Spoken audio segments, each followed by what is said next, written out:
देव ऋषि नारद जी उदास मन बद्रीनाथ पर विराजमान है। चारों कुमारों ने जब देव ऋषि नारद जी को उदास मन देखा तो उस समय वे उनके निकट गए और कहा, हे देव ऋषि नारद जी, अपनी चिंता मगन क्यों हो? आप तो एक संतों का दर्शन करने से, पूजन करने से, उनके प्रवचनों को सुनने से लोगों की चिंताएं दूर होगी। आप चिंता मगन क्यों? लोग अपनी चिंताएं संतों के पास लेकर आते, संत बोले हम ही परेशान हैं, लोग कहाँ जाएंगे? आपकी चिंता का कारण क्या है? आप हमसे कहिए।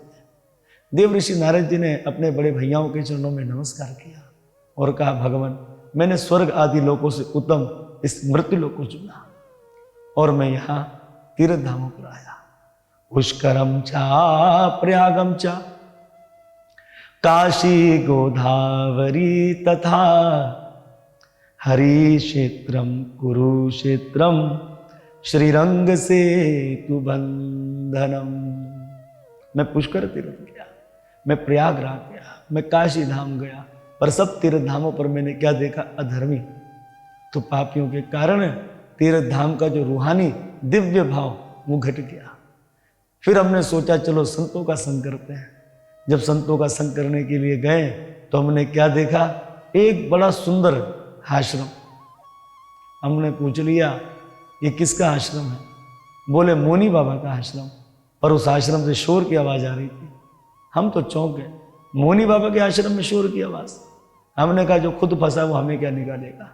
फिर दूसरे संत के दर्शन के लिए गए। आगे कुछ बच्चे खेलते दिखलाई दिए। हमने पूछ लिया किसके बच्चे हैं? तो वहां कह दिया लोगों ने, बोले बाल ब्रह्मचारी महाराज जी के बच्चे।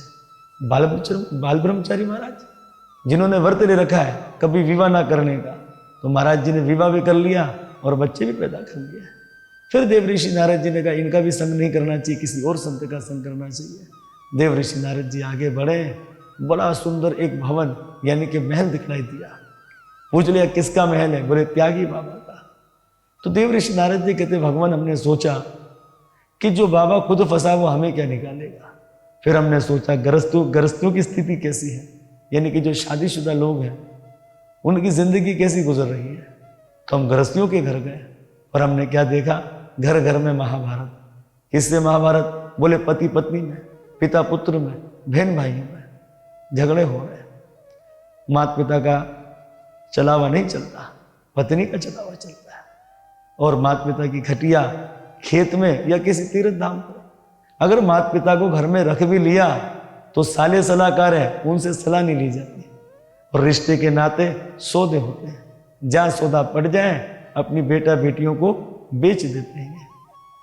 हे ऋषिवरों, मैं तो यहाँ सत्संग की इच्छा से आया, पर जब हमने खटसंग देखी तो अपने मन को तसल्ली देने के लिए श्रीधाम वृंदावन में चले गए। जब मैं वृंदावन गया तो वृंदावन में यमुना जी के किनारे हमने क्या देखा कि एक सुंदर युवती यानी कि बड़ी सुंदर लड़की थी, पर दुख रो रही थी और उसकी गोद में दो बेहोश पुरुष पड़े थे। कुछ स्त्रियां मोर पंख चामर से उसे हवा कर रही थी। मैं उस युवती के पास गया और हमने पूछ लिया आप कौन है? ये दो बूढ़े पुरुष कौन है? और जो स्त्रियां जो आपको हवा कर रही है, समझा रही है, ये कौन है? उस समय उस युवती ने नमन करते हुए कहा, हे ऋषिवर, मेरा नाम भक्ति है और ये मेरे दो बेटा है ज्ञान और वैराग्य। हे प्रभु, दक्षिण भारत में मैंने जन्म लिया, कर्नाटक में मैं सयानी हुई, महाराष्ट्र में मुझे सम्मान मिला, पर गुजरात में मैं बूढ़ी हो गई। अब गुजरात का त्याग कर कर जिस श्रीधाम वृंदावन में आई तो वृंदावन की पग धरे ही मैं तो सुंदर युवती बन गई, पर मेरे बेटा ज्ञान वैराग्य ये हो गए बूढ़े। हे देव ऋषि नारद जी, बड़ी लज्जा की बात कि माँ जवान और बच्चे बूढ़े। वास्तव में माँ को बूढ़ी और बच्चों को जवान होना चाहिए। अब तो देव ऋषि नारद जी, मैं तो विचार करती हूँ कि वृंदावन को छोड़कर मैं विदेश में चली जाऊं।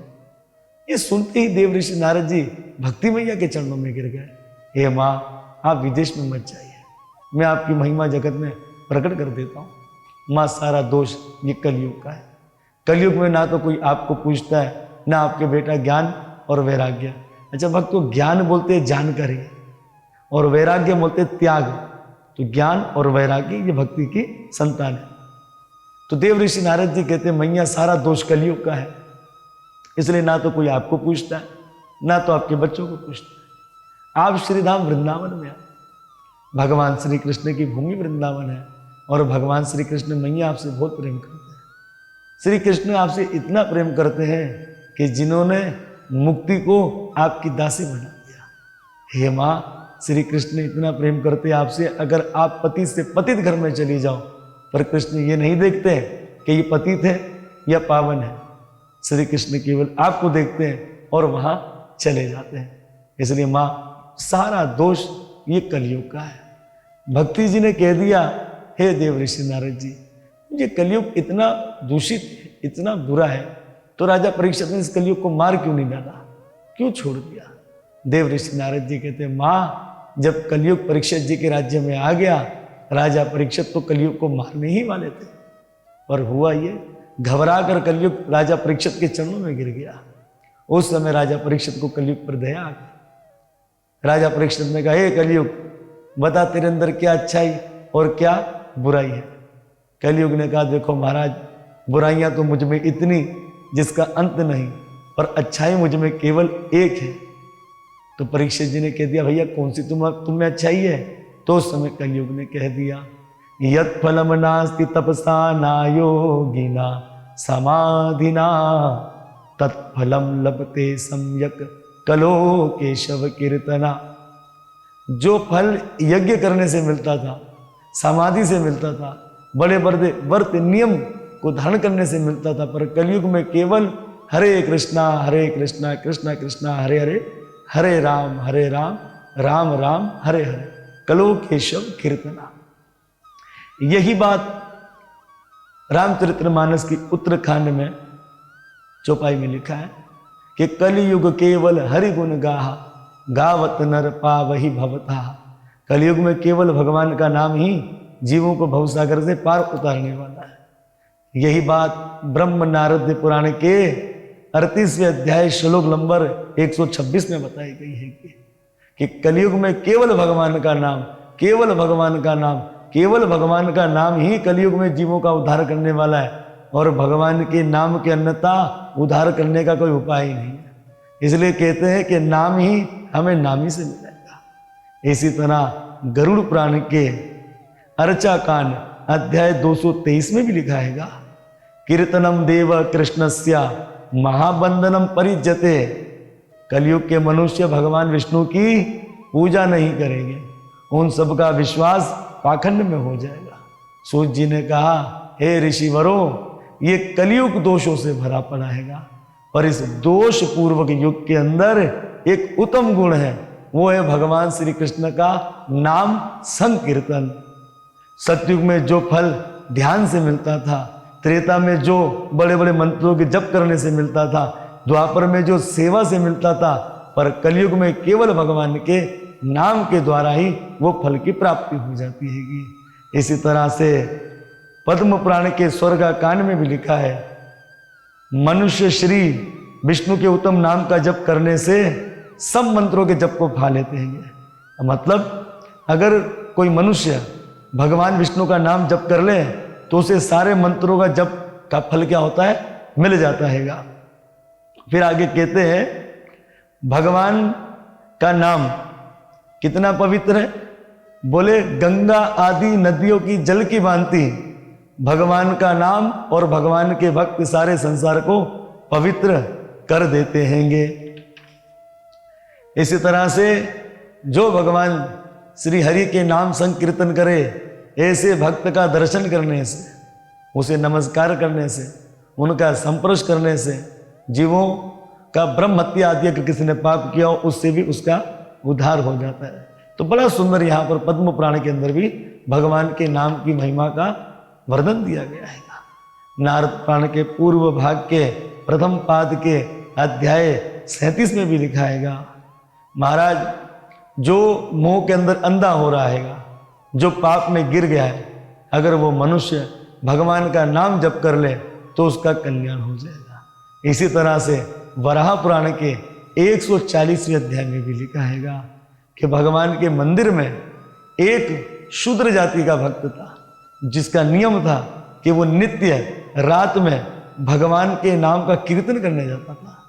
एक वक्त जब वो कीर्तन करने जा रहा था, उस समय एक ब्रह्म राक्षस ने कहा कि मैं तुम्हें खाना चाहता हूँ। और उस भक्त ने कहा कि मेरी आपसे प्रार्थना है, मेरा नित्य है यानी कि रोजाना का मेरा एक नियम है कि मैं रात्रि में विष्णु मंदिर में भगवान का कीर्तन करता हूँ। आप मुझे कीर्तन करने दीजिए, मैं आपको वचन देता हूँ कि सवेरे में तुम्हारा आहार बन जाऊंगा। लेकिन देखें, वे भक्त सारी रात कीर्तन करता रहा और ब्रह्म राक्षस उसको देखता रहा। हुआ क्या कि कीर्तन करने वाले का भी उद्धार हो गया और कीर्तन को सुनने वाले का भी उद्धार हो गया। इतनी महिमा भगवान के नाम संकीर्तन की कही गई है। इसी तरह से जो हरे कृष्ण महामंत्र है, ये वैदिक मंत्र है, ये कलिसंत्र उपनिषद का मंत्र है। और कलिसंत्र उपनिषद किसकी शाख है? यजुर्वेद की शाख है। क्योंकि वेदों की शाख आगे आपको और कथा में बताया जाएगा। तो ये आप मंत्र जिस हरे कृष्ण महामंत्र का आप जप करते हैं, यजुर्वेदी उपनिषद है कलिसंत्र उपनिषद, ये इसका मंत्र जिसे कहते हैं हरे कृष्णा कृष्णा कृष्णा हरे हरे, हरे राम राम राम हरे हरे।